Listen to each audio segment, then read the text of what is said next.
heading over to Four Seasons, meeting up with Bar, bringing him a gift, nice bottle of red wine for the surprise that he's giving me, which is tickets to the Heat game to see the Knicks tomorrow. So heading over to the Four Seasons, meet up with Bar, do a little interview, hear about his story and how he became the strength and performance coach for the New York Knicks.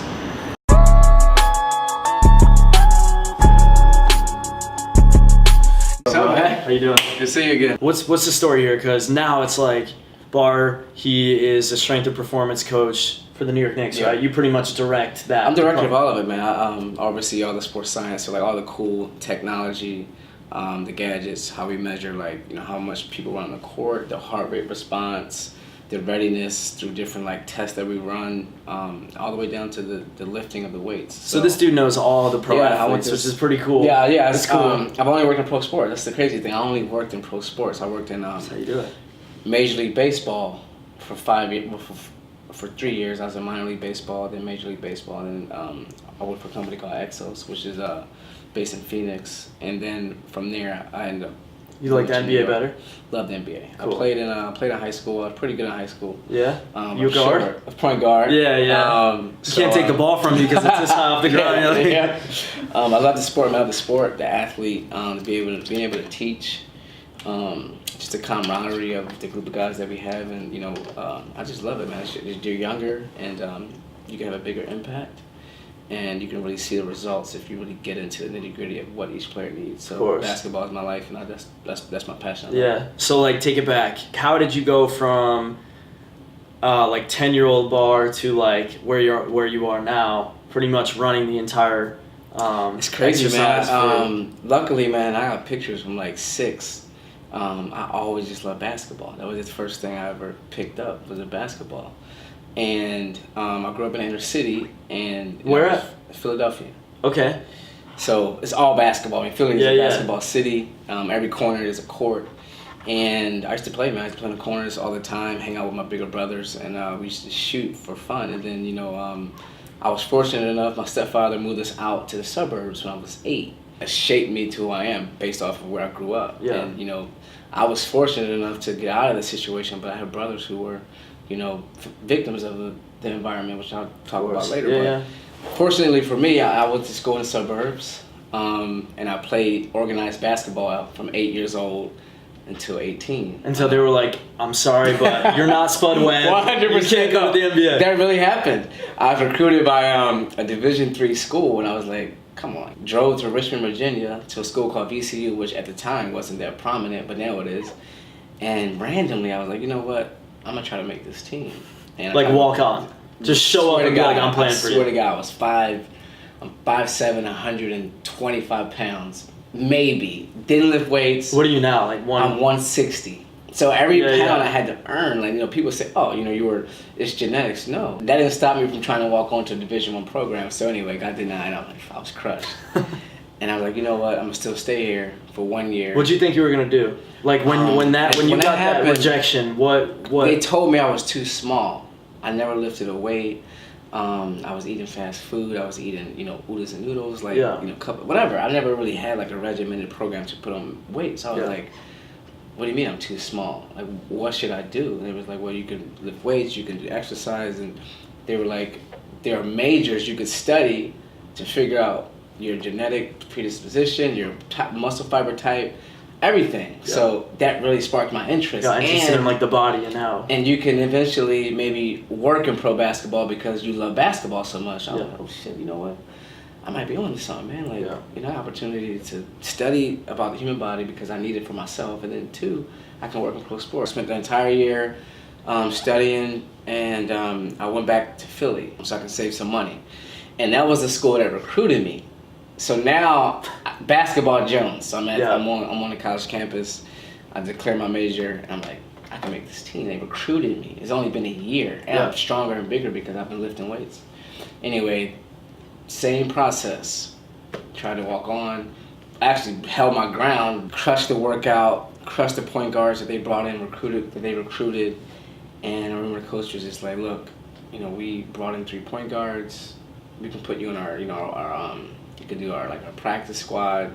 play intramurals, Yeah. and then come back and do it next year. And I played intramurals and just destroyed it, and I decided from that point forward, I'm going to just focus my efforts on being the best clinician, being the best in my field, getting out of college, and hopefully at some point getting to a place where I can apply for an NBA job. It took me 10 years. Wow. And I wrote that down. I have it in my parents' house. I wrote down I wanted to live in New Jersey. That's the best. I want to live in New Jersey. I picked randomly New Jersey. I want to live in New Jersey. About 30. Live in New Jersey. I have a wife. I have 2 kids. Whatever. I mean, I don't have a wife or 2 kids, but I'm living in New York. The most important thing. The most important thing, and I'm working in the NBA. So I wrote that down back then, and just obsessively studied kinesiology, exercise science, motor control, every book you can think of I read, and throughout that process connected with mentors at that point in my life who were working in pro sports. How did you find them? Because that's a big thing for people that are watching, you know, like, huge. Do you think a part of why you found them is because you decided in the universe that's what I had to and do. then it just came.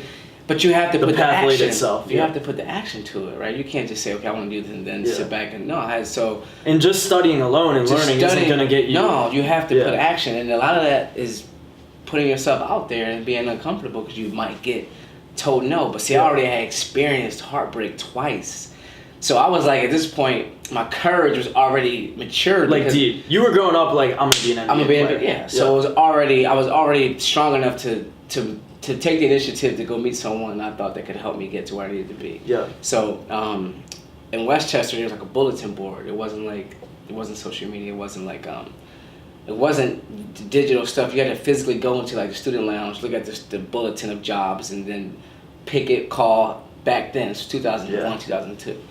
And got like Nokias and brick phones. So I remember there was a job opening and it said performance coach. And I was like, performance coach? Like, what is this? At the time, I was a fitness monitor. So what that meant was I would be at the student gym and I would literally clean equipment. I have an intern now, and when he doesn't clean the equipment, I said, dude, look, I used to clean equipment. Like, I get it, but if I'm telling you to do it, I'll do it because I've done it. Yeah. I used to clean equipment. And if you can't even clean the equipment, how the hell are you gonna? So I used to clean the equipment, but it was boring and mundane. But during that time, I used to read like the plates of like what each exercise machine meant. I just make the most out of it, right? Of course.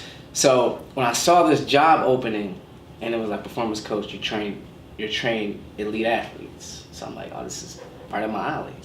So the guy named was Jesse Wright. He currently works for the 76ers. We're like best friends. He's older than me. And I was 20. Same spot with them? Same spot. He's in the strength of performance. But I'm above him now. So Wow. It's like, it's interesting. It's like we have conversations, and I told him what I wanted at 20 years old. So 15 years later. And he's still with the Sixers. And I told him what I wanted, and he just watched like the whole process, right? So during that time, I remember calling him. I'm like, hey, I'm interested in this job. What do I need to do? He goes, okay, just show up and come. Was he in the NBA at that time? He was a consultant with the Philadelphia Eagles. So I was like, dude, I want your job. And I show up, man, just raw. Like, I had on like Air Force Ones, the same ones your girlfriend had on. I had on like some baggy sweatpants and like an oversized T-shirt, because that's just how I was dressed. Like, you were ready to go too. Yeah. I was ready to go. So he was like, what is your experience? I said, well, 2 years of undergrad, I played basketball, and I'm a fitness monitor at Westchester. And he was like, have you ever trained athletes? I said, no, that's why I'm here. And he started me off just shadowing like these coaching sessions, and I had to clean the equipment again, right? So anyway, we became very close throughout that process. I used to pick his brain about hockey athletes, because where I was at that time, interesting. It was hockey players, and it wasn't professional athletes. It was college and high school. But I didn't care. It was like, okay, I'm learning stuff in classes. I can come here at night. I can apply it. Just apply it somewhere. Apply it somewhere. Yeah. Apply it somewhere, and that led to me, helping him with the manual, whatever. I started coaching part-time. I started liking it, loved it. Did that for 3 years, and we became like. So you're pretty much like an assistant intern for 3 years. Assistant intern at this small Were you getting training paid? center. I was getting paid like $100 a week. Yeah, nothing. Whatever, nothing. And we became friends throughout this process. And he, I told him about my visions of what I wanted my life to be, what I wanted to do, and I'm willing to do whatever it takes to get there. I'll move anywhere, I'll do whatever. And I told him that, and he helped me throughout that process while I was there to kind of navigate and figure out what's the best move for me to do. Graduate 2005. He was like, all right, I have an opportunity for you to be do your graduate, you could do your internship, had to like complete like 6 credits or something to graduate, and it made sense for me to work with him because he already knew what I wanted to do, and this internship before I graduated college, I wanted it to be meaningful. So he put me with a school called St. Joseph University, which is like a small basketball. Is it St. Joseph, St. Mary? No, St. Joseph. They won like during that year they went 34-0. They had like Jameer Nelson and like I forgot the other guy they had on the team. Anyway, is it Division One? Division One now. St. Joseph. St. Joseph University. Okay. Hawks. So I was a part of that run, and during that time period, I helped with basketball. Wow. So that's just like, that was like, all right, if I could end my collegiate experience with this, great. So anyway, now I graduate, and I had for some reason, man, I just was like, all right, I'm gonna go to PT school. I had a change of heart. So is that like grad school? It's grad school. Okay, so you're like, all right, I'm gonna just keep going. It's something weird. It just was like, and I think it was because my parents were like, well, how are you gonna just get in pro sports? And I was like, I don't know. Yeah. Maybe I should go be a PT and come back because I'll be licensed. Did anyone like actually believe in your vision or not? No, man, it's crazy. Like your parents are like, okay, honey, you'll do it, or it was just like, no, bar, like, come on, what are you doing? My parents are the most loving. I will not change my parents. Yeah. They love me, they nurture me, I didn't want for anything. But they didn't tell me, you can do this. There was no It was just kind of the mom, dad, like, okay. That's it, yeah. It was just like, what do you mean? You're going to work Yeah. They don't, at the time, it was just so far-fetched. Yeah. And I'm a little dude, so it was like, how would you be able to do this? I was like, I'm going to do it. I'm going to do it. I'll figure it out. So when I graduated college, the only opportunity I had was to either go to physical therapy school, which I got accepted. Because I graduated like 3.5, which I don't think college matters. This is me speaking out loud. It doesn't really matter. So I had to get it for requisite. I did well in it because I studied. I had to work my butt off because I wasn't that talented not to go to class and study and actually apply it. So I had to really like earn my GPA so I can get it in graduate. I mean, for something like that, though, I had to. You have to. I mean, but you knew what you wanted to do. I knew what I wanted to do. You That's have to. the thing. You can't. In my role, you have to have a master's degree. So I have a master's too.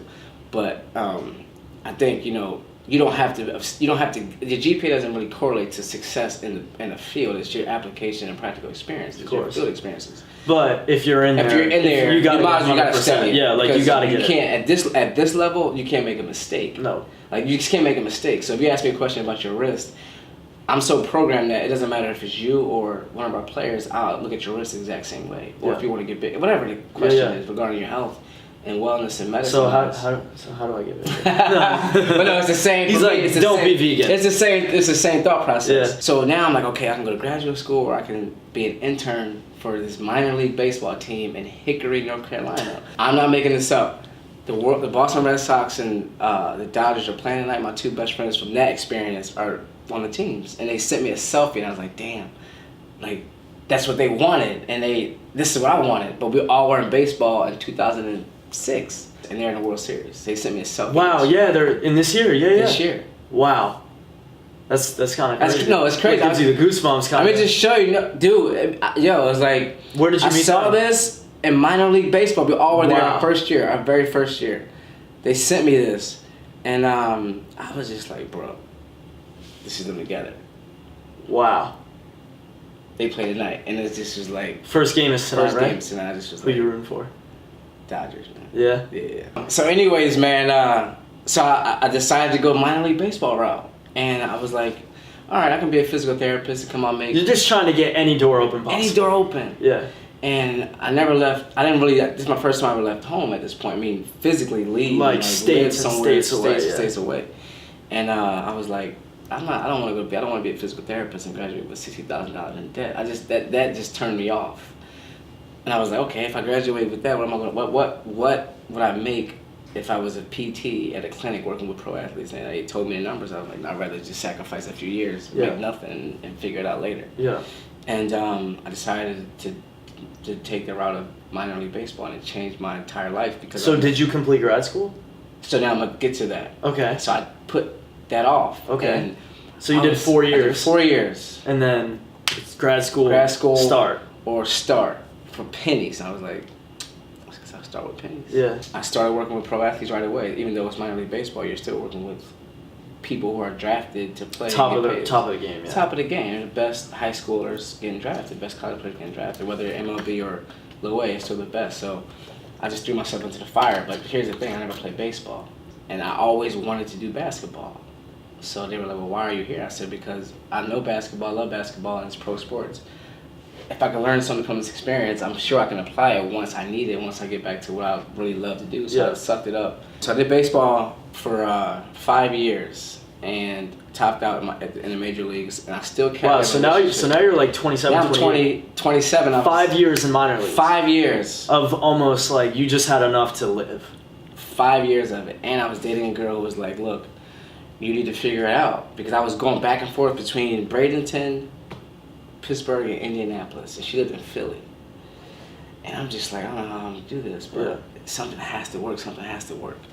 So I still kept a connection with the guy with the Sixers. Yeah. And he was sending me all these jobs, like G League, D League. I'm like, I don't want to work in the D League.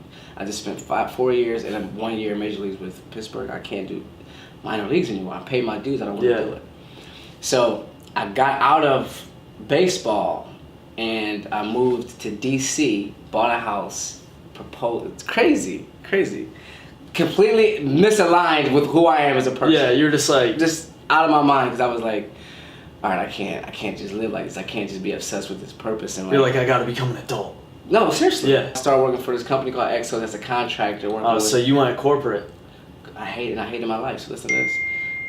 Working for a company working with special operators, so elite military people, which they're amazing. They are amazing.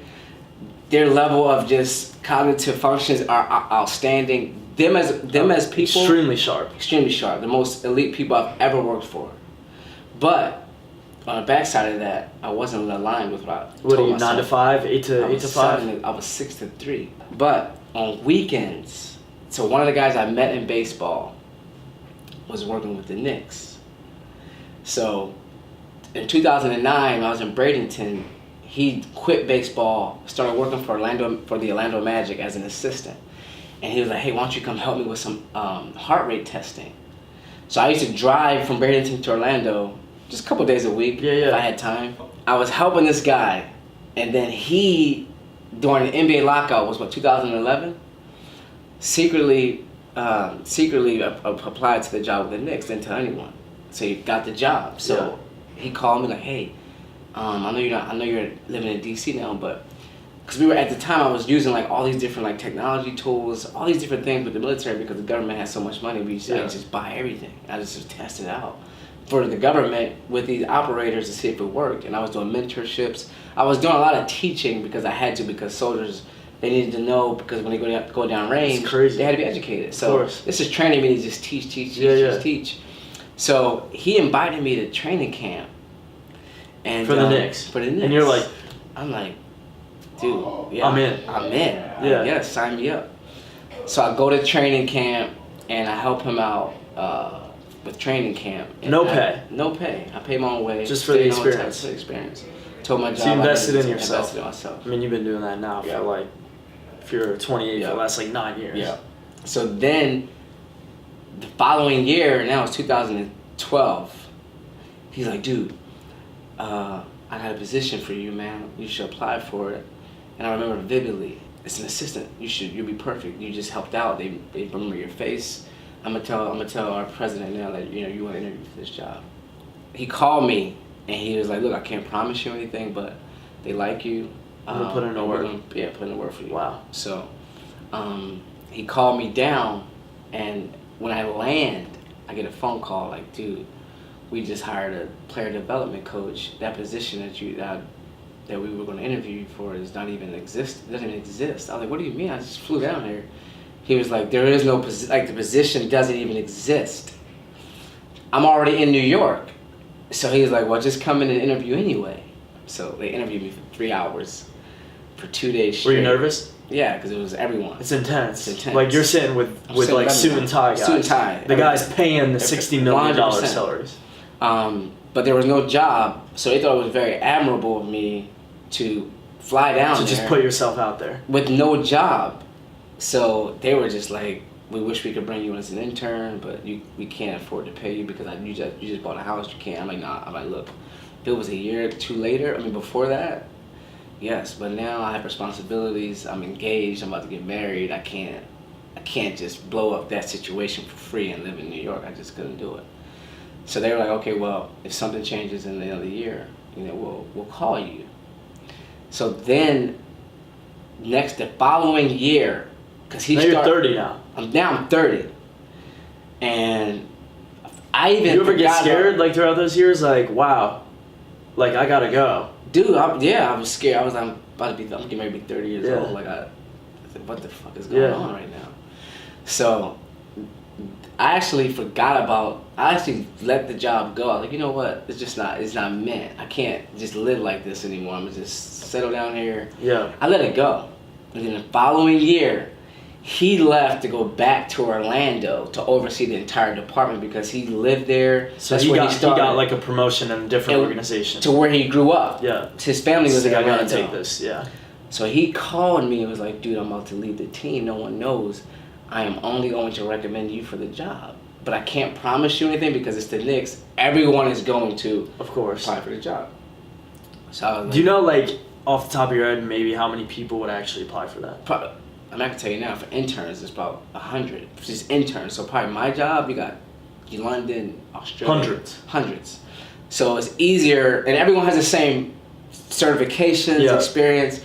It's the intangible stuff that you just don't know until you meet people. Relationships.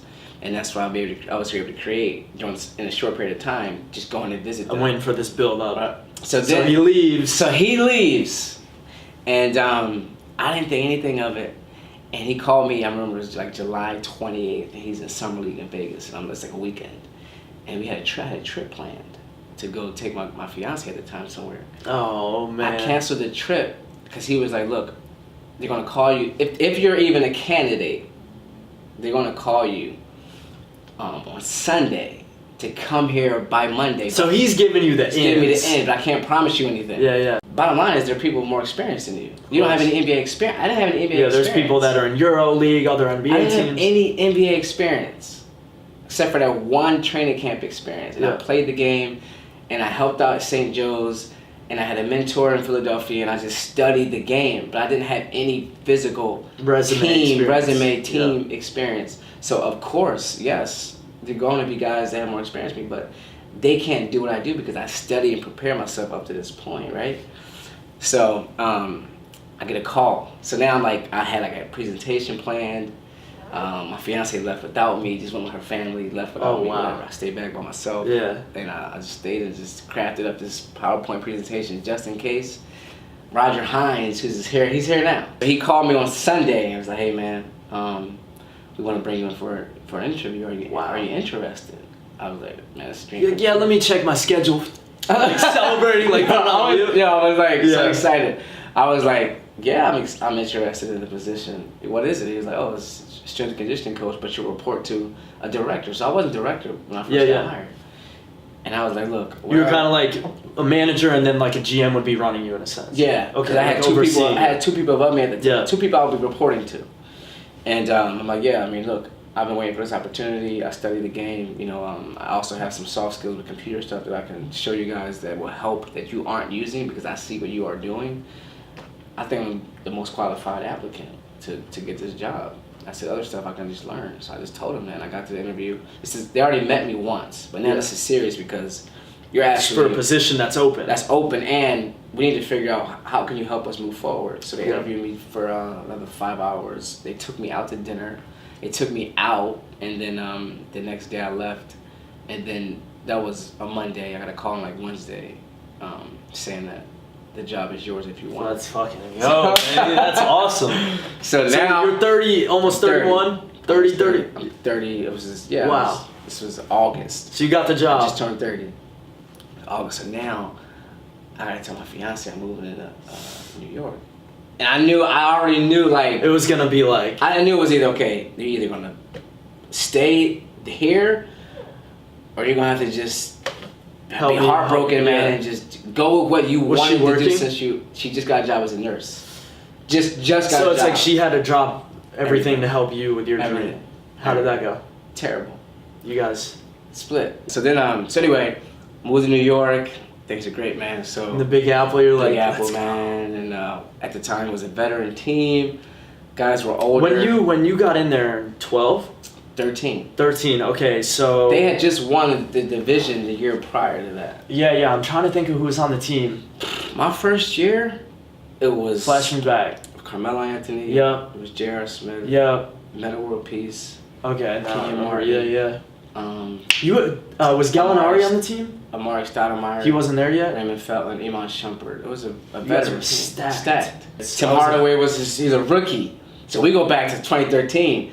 So we're close now because I was a rookie. Yeah. So both the young guys. Both was just like trying to figure out how to live a life. So like when you first got there, I have to ask, like, were you kind of a fanboy? Yeah, I was, because they were the same age as me. Some guys were older than me. And I mean, you're with like legends. Amari, Melo, man. those dudes are like... So my first year was like, okay, I was in charge of just getting these guys started in the morning, leading the lifting sessions and finishing up. Did you get respect there? Yeah. I stayed in my lane. The rest of it was me learning how they were as pros because they had more experience than me. I had zero. It was my first year of experience, and they had 12 years, 13 working years, with 10. a bunch of different coaches and I had to go trainers. in with an open mind. However, because I'm new and I'm younger and I know my area of expertise, let me help you extend your career. Let me help you that way. I'm not going to tell you how to be a pro because I can't, because you have more No, I'm here to help you get stronger and That's perform it. better.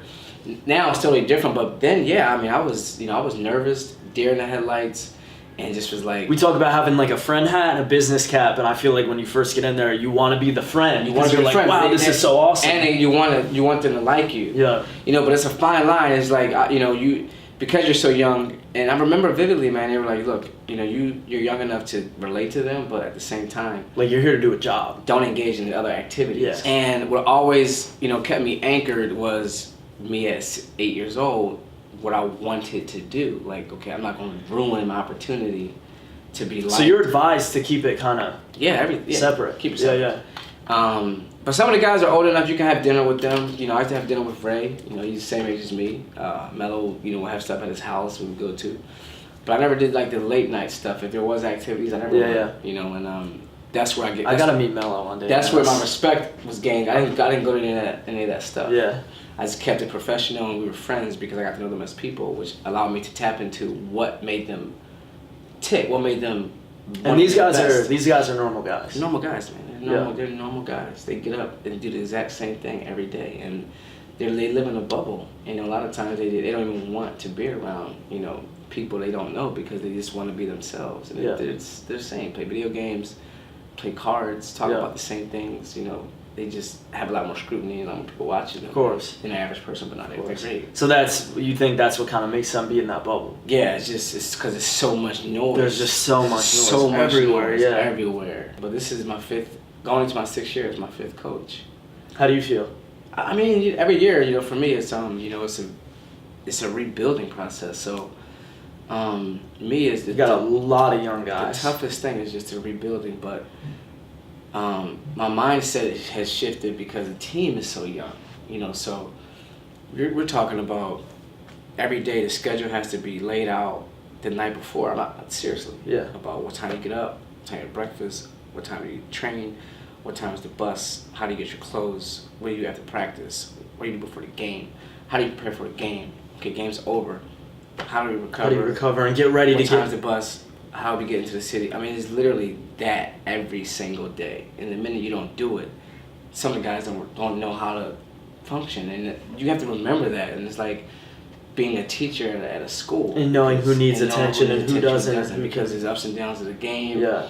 So all these guys are the best. It's crazy, man, because as a fan, all you see is like, why can't they just sprint and be in... Dude, they were the best they were their best at the sport since they were 10. So think about that. Then you get into a team environment and you have all the best now together. Now you're the 15th player on a roster and you're used to being number 1. So imagine like just a lot of emotion, the cream of the crop. And then you get to a team and you're told you're to be the 15th man and you're just like, I was the best all through high school, grade school, high school, and college, and now I'm barely getting 1 minute. Yeah. You know, so you gotta always massage Crazy. that and make them feel like they're important. Now, 36. He doesn't look 36. I know. You look great. I appreciate that, man. Infrared saunas. Yeah, I watch all your stuff. I don't know what 90% of it is, but he's like, I gotta start doing more. He's in like these like wool suits on that. He's like, dude, I know. I got that from Under Armour, and it's like ceramic fibers that like help with blood flow and oxygenation and some other stuff. But anyway, it looks like it works. But no, man. Why I'm allowed to deal with the chaos of just like being in an NBA season, the travel, the changing of coaching staff. You love it though. I love it, man. I just love nonstop. I love it. You know, but there were some events that like kind of made me into the person I am. You know, and so I've always been able to put things in perspective. You know, one of the events goes back to my childhood where I grew up. You know, I had a brother who was murdered, right? So Wow, blood brother. Wow, murdered. It's 4 years ago. So when 4 years ago? when I first got the job, so imagine like having a big brother like, look, this is what I want to do. And I was never. Was he back in Philly? But I was sheltered, meaning I never was exposed to. I was living in the suburbs. I don't know what goes on in the inner city. I mean, I went to the inner city on the weekends, but I didn't know. But he was older and had to go through that. Went through it. That period you got to miss. He was. I'm 36. He would have been 46 years apart. Yeah, so he's an 18-year-old in inner city. Yeah. Caught up in that lifestyle, but when he was when he was murdered, it just made me always think about, okay, if I was to die today, like whether it was a car accident, whatever it was, do I feel like I'm living my best life? Like I never forget that because I've seen it. Like I've seen, like, have a conversation with someone that's dear to you, and the next day you go to call them and they're gone. It's not like it was like a build up. It was like, no, talk to you today. What? You know, and you can't prepare for, you're not prepared for that. As a kid, you're not thinking about, well, what if this person that you love and you look up to for other reasons is gone tragically, and like that's not no way to go out. So anyway, when things happen, it's like, one, is it really a threat? Like, am I really threatened by it? It's like, no, I'm not threatened by it. I mean, yeah, it's, you know. What do you think that taught you? I'm never going to leave a stone unturned. I'm never going to leave a stone unturned. I mean, I'm never going to, like, I'm always going to do what I want to do. Whatever that means for my life at that moment. You know, meeting you, having dinner, going to Soul House. Yeah, you know what? I said I was going to do it. I had people who wanted me to go out with them for you know, tonight to go to dinner. And I said, no, you know, I'm not. I'm going to do what I want because that fills my soul. And if something were to happen tonight, at least I know I did something I wanted to do because it could be taken away. You know, so why would I live on someone else's terms when I can just live on my own? Yeah. With doing what's right. You know, it's just doing what's right. So of course. That just taught me that, you know, I'm always, you know, going to be able to deal with uncertainties, and I'm always going to just live with doing what I want, because if something were to happen, I know I'm living the life I'm supposed to be living because I made choices to live that way. I'm not going to leave without, you know, doing what I said I was going to do for myself. Definitely. Right? So, you know, that is something that, you know, now when we have losses, things happen, guys are frustrated. My coworkers are frustrated, you know, they're stressed out about small things. Like, dude, I can easily reel them back in because it's like, are you really going to die over this? Or like, is this really a threat? Yeah. Or is it all in your head? And like, if it's a bigger deal, like if it's not anything personal, like relationship based, which I don't get involved in, if it's something you can control right in front of you, just do it. Yeah. Just do it. What's the worst that can happen to you? Just do it. Make the change, whatever it is. So that I just don't waver on like making my own choices because it can be taken away. And if it is taken away, if I'm laying in the hospital, did I really do what I wanted to do? So have you? What? Have you done what you wanted to do? Yeah, I do what I want. I do what I want. Up to this day. Up to this day, I literally do what I want to do because of that experience. And it took me a while to kind of understand why that happened, and you know, and I just don't ever want to forget like what he wanted to do. He never got a chance to do it. So because I told myself I'm going. It's kind of like your battery. Yeah. It's just, I always can tap into that because I've seen it taken away so quickly, and hopefully that never happens to anybody. But if it does, at least you can. I mean, that's where you never know. You never know, man. It could be anything. I was in an accident here last May. Someone hit me on a bridge over here. I mean, it wasn't a bad accident, but could have been worse. Yeah. What if I was paralyzed or I broke my knee or my leg or something? Were you walking? No, I was in the car, so Wow. I just hit the side of us. And what if I couldn't do this anymore? So am I giving everything I got Every day. every day so that if something happens, I can lay down and say, you know what, I gave everything I had. So that's one. And then two was I started a startup. I think I told you about last year, maybe briefly. Yeah. And Yeah, we've been going. I mean, Oh, man. I feel like I messaged you like almost 2 years ago. Yeah. Maybe a year and a half. but I was in a storm for like a year and a half Yeah. trying to do a startup while being passionate about this That's hard. and being with someone that I knew I shouldn't have been with. And it went back to like, we got to a place where it was a nutrition consulting app, Like a virtual. a virtual coaching app. So Wow. whatever your needs are, we pair you up with a dietitian. Yeah. And other companies had did it, but no one did it for the millennial like person. Like, okay, there's so many different diets out here. People read blogs and read from these influencers, but what if you have the same type of personalities, but people actually are credentialed? Because that's who I would want to get information from. So we built this platform, wasted a bunch of money, and began fundraising.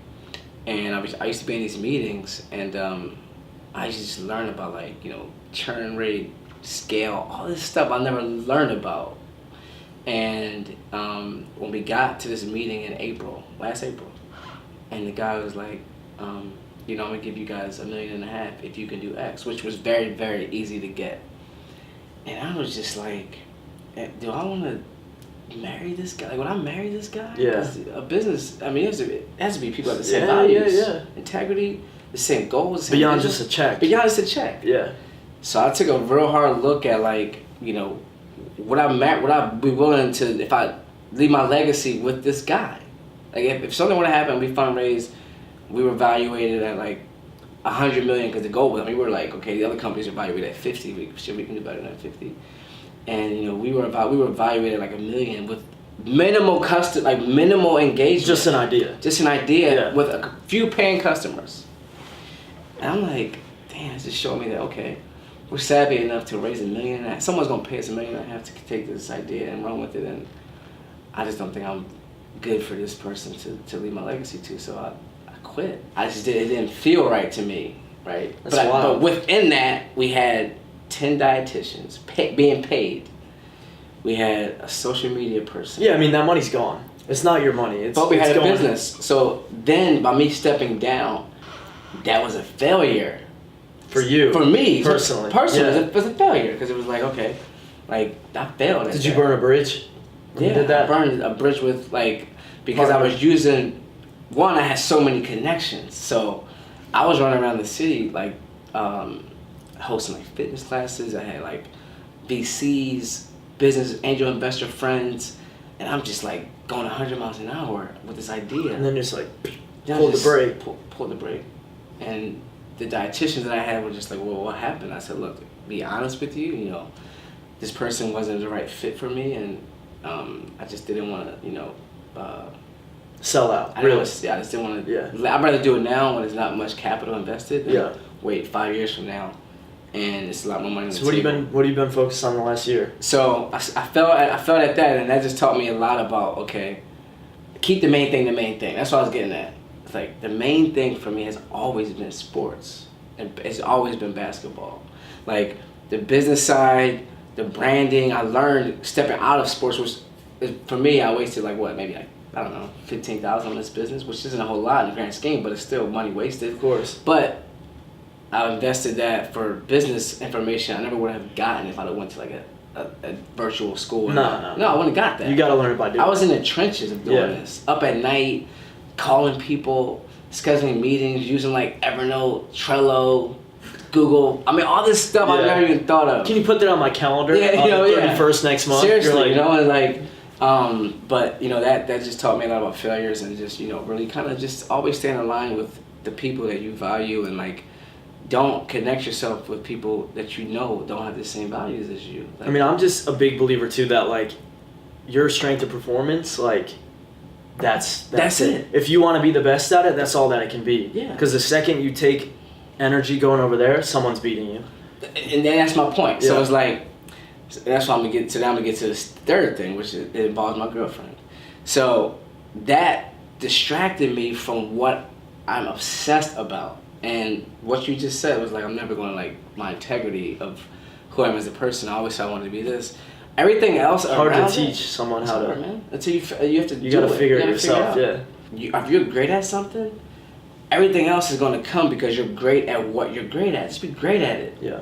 You know, Kobe talks about that. LeBron talks about that. Jordan talks about that. Everyone just talks about, okay, if you're great at one this, thing, you're great at that, yeah. and then let everything else come because you're great at that. You can't be. First of all, like Jordan impossible. playing baseball and shit. Dude, and it's just impossible. like, you can't do both. It is impossible to be a co-founder of a business part-time.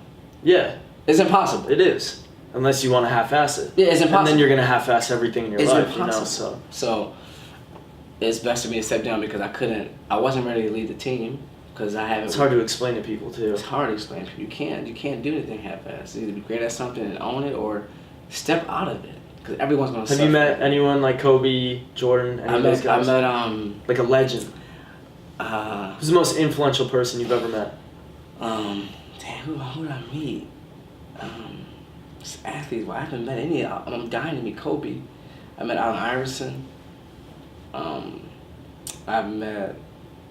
You sit on the bench at the games? Sit on the bench at the games. Okay. Dominique Wilkins. Where am I gonna be in relation to you? So you'll probably be like, I can point you and wave. It's like a couple of seats up, like not even that far. I mean, Yeah. The seats are great. Awesome. It's like right behind our bench, just in our section. Yeah, that's cool. It's like a dream. Yeah, it's gonna be great. I love NBA, man. It's my favorite sport. So anyway, learn about failures and then never forfeiting your integrity for anything and keep the main thing. The main thing is huge for me. And then love, man. I'm older. I met a girl a year ago, but I was just dating until then. I was just I'm not serious, Yeah. and that's really because I'm still chasing. What's her name? Ashley. Ashley. And I say love because it's not like this fake, just like. I hope Ashley watches this long so she can hear this part. We'll tell her to skip to minute 48. It's not like just like, oh, I look good, you look good, we look good. No, it's like someone who is going to tell you the real stuff about you. Like, you can say one thing, but you're not living the right way or you're not doing something you should be doing, they're going to tell you. And we first started dating, I was in the midst of running this business. But I also was with the team. I have awards. I was doing all this stuff in Sports Illustrated. Just everywhere. I was everywhere. Yeah. I had got a puppy. So I Love met her dogs. when I was doing some deep inside work because this thing with this company it wasn't just April was when I had enough of it, but I was thinking okay, I gotta figure out a way to get myself back on track with what I'm passionate and truly can make a difference with, and that's what I'm doing now. And I was just like I gotta figure this stuff out. So, but that was back then when I was all over the place. So I would go to practice, leave practice, go home, call a dog walker. I'm gonna get a little story of this. We can talk. I'm gonna put it on my Instagram. So I used to leave practice, walk the dog, figure out who was gonna walk the dog. I had to go visit my girlfriend, and your girl only liked you for your dog, man. And then I had to figure out how I was gonna get all these business contacts in order. It just was all over the place. It was all over the place. And I remember in March, so now she was spending the night. She probably stayed with me two times at this point. So it was March. We met in January. She stayed over in March. And I remember packing my bag to go on a road trip. And she was just I don't know what you have going on. I just don't know what all this is, but I'm not gonna be a part of it. I mean, just straight up. She was I'm not gonna be a part of it. It's we're attracted to each other, but she's a model, so she's 28, so she's at the peak, meaning she could either be off the radar. She's like, no, I'm going on my game. Or hustle to at 35 they gotta stop. Of course. So she's I'm not sacrificing all the work I had to do to get to this point, to be caught up in all of this, whatever it is. I had my phone go off every second. Yeah. I mean, it was just, and I was just you're at dinner, take. Yeah, I was just you're right. Yeah. Which kind of made you be wait a second, what do I really want? What I really want. Yeah. And that's when I was just assessing my friends, my friendships, my life, everything. It's that bubble you were talking about. Bubble, man. You created your own bubble now. Created my own bubble. And it wasn't the right bubble, though. It was just chaotic.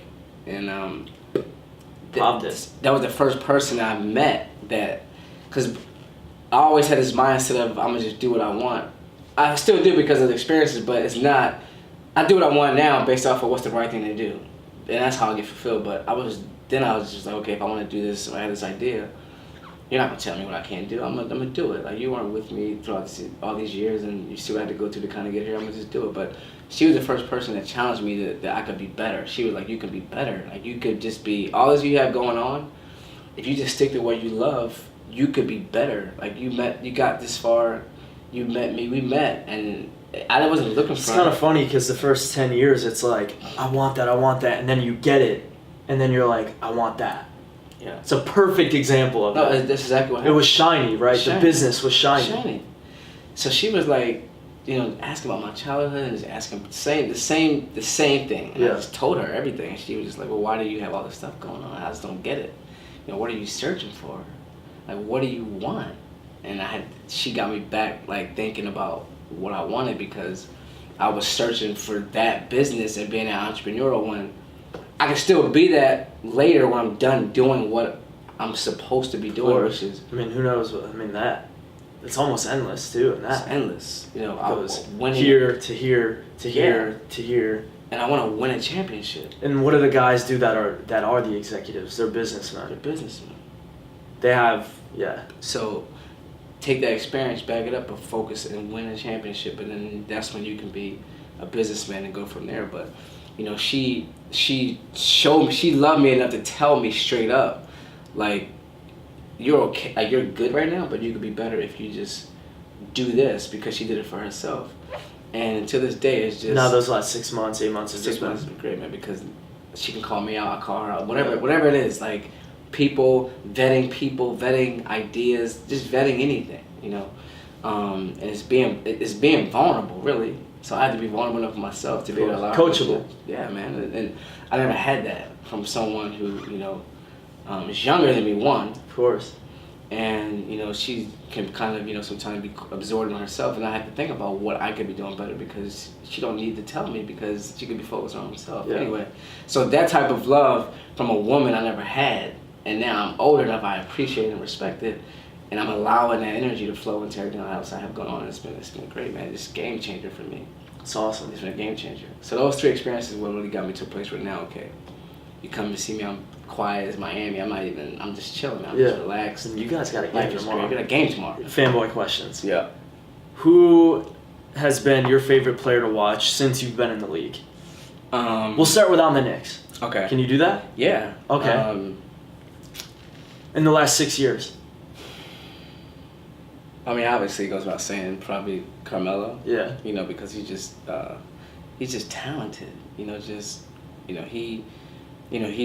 before the games, the way he gets in the zone, he's always listening to like podcasts, like Muhammad Ali. Really? Yeah, Muhammad Ali. He listens to like Muhammad Ali podcasts and like these different lines that he used to say. And it's very, very calm. Like he's not out there shooting. Like rap music blaring. Like rap music blaring. Huh.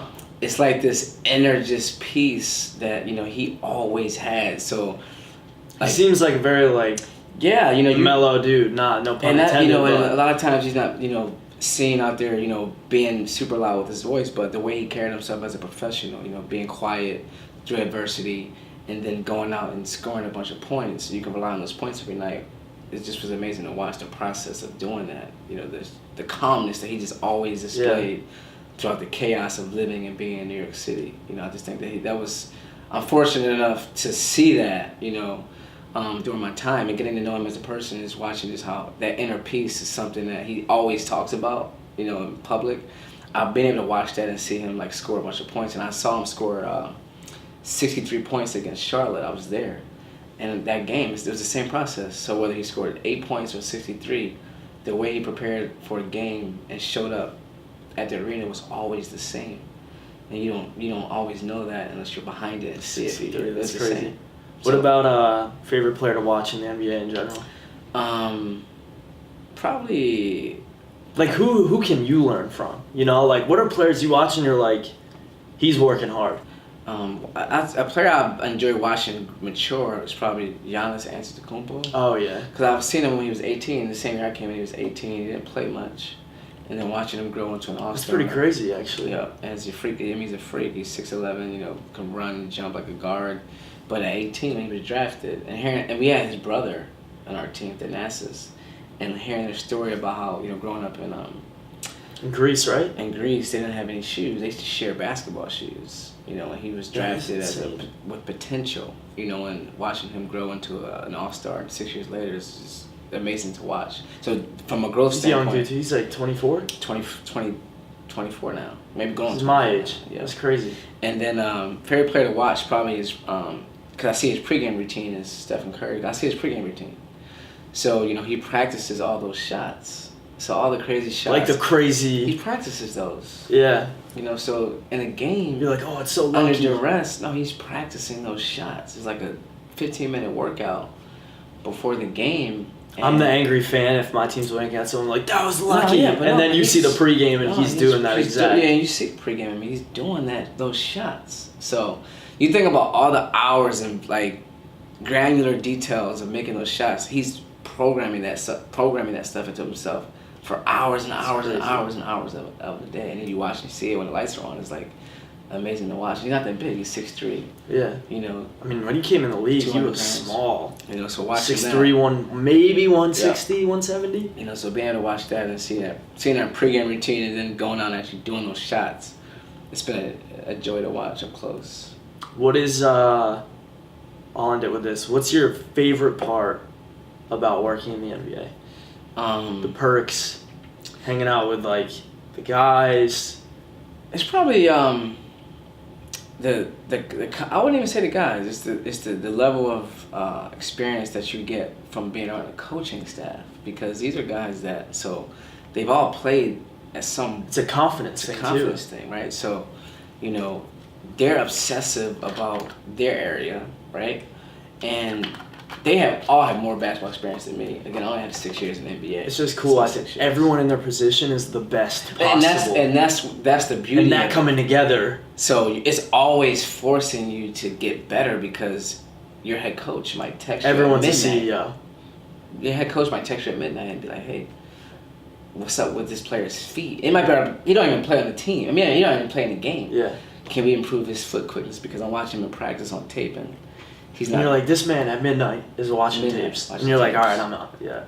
You know what I mean? It's like being challenged to be your best at what you can do to help the team with other individuals who are trying to be their best. It's compounded interest, and you just feel good about going to war with people who are trying to be the best in every little area that they have.